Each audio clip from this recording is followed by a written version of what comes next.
নমস্কার, 99 নিউজ বাংলায় আপনাদের সবাইকে স্বাগত। আপনাদের সঙ্গে রয়েছে আমি কৌশিক। আরজি করের নৃশংস হত্যাকাণ্ডের প্রতিবাদ কিন্তু দিনে দিনে বেড়েই চলেছে।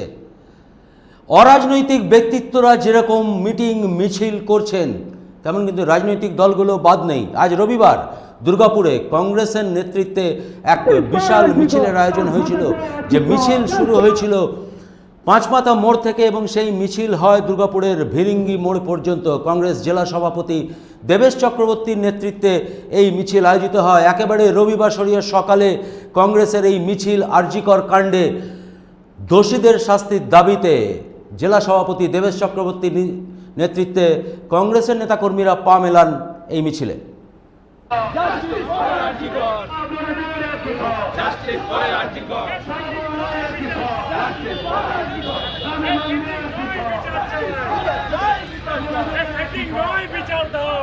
আপনাদের আরও একবার জানিয়ে রাখি, আরজি করের নৃশংস ঘটনার প্রতিবাদে আজ কংগ্রেসের মিছিল দুর্গাপুরে। কংগ্রেস জেলা সভাপতি দেবেশ চক্রবর্তী তার নেতৃত্বেই কিন্তু এই রবিবারের সকালে একেবারে পাঁচমাথা মোড় থেকে দুর্গাপুরের ভিরিঙ্গি মোড় পর্যন্ত কংগ্রেসের নেতাকর্মীরা এই মিছিলে পা মেলান এবং এই মিছিল থেকে জাস্টিস ফর আরজি কর এই দাবি ওঠে এবং উই ওয়ান্ট জাস্টিস, যেটা এই মুহূর্তে বোধহয় একেবারে রাজ্য তথা দেশে সর্বত্র যেখানে এই কথা উচ্চারিত হচ্ছে, কংগ্রেসও তার ব্যতিক্রম নয়। কংগ্রেস জেলা সভাপতি দেবেশ চক্রবর্তী তিনি এই মিছিলের পরে কি জানিয়েছেন সেটাও আমরা শুনে নেব।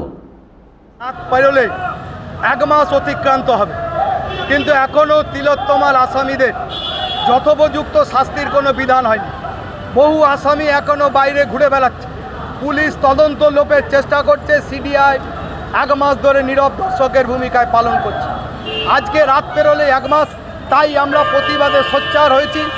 আমরা চাই অবিলম্বে কালকে সুপ্রিম কোর্টের যে রায় বেরোবার কথা আছে, সেখানে যে বিচার প্রক্রিয়া হবে তাতে যেন অবিলম্বে দোষী ব্যক্তিদের চিহ্নিত করে তাদের শাস্তিদানের বিধান দেওয়া হয় এবং তার সাথে সাথে যারা এই ঘটনার তথ্য প্রমাণ লোপের চেষ্টা করেছে তাদেরও যেন ধরে বিচারের ব্যবস্থা করা হয়। আমরা সেই আর্জি রাখবো যেন আমাদের আর কোনো মা, কোনো বোন, কোনো স্ত্রীকে, কোনো মেয়েকে যেন আর এইভাবে নির্যাতন ধর্ষিত হতে না হয়, তার বিচার আমরা চাইছি। শান্তিকা পাঁচমাথা মোড় থেকে ভিরিঙ্গি মোড় পর্যন্ত এই পদযাত্রা করেছি।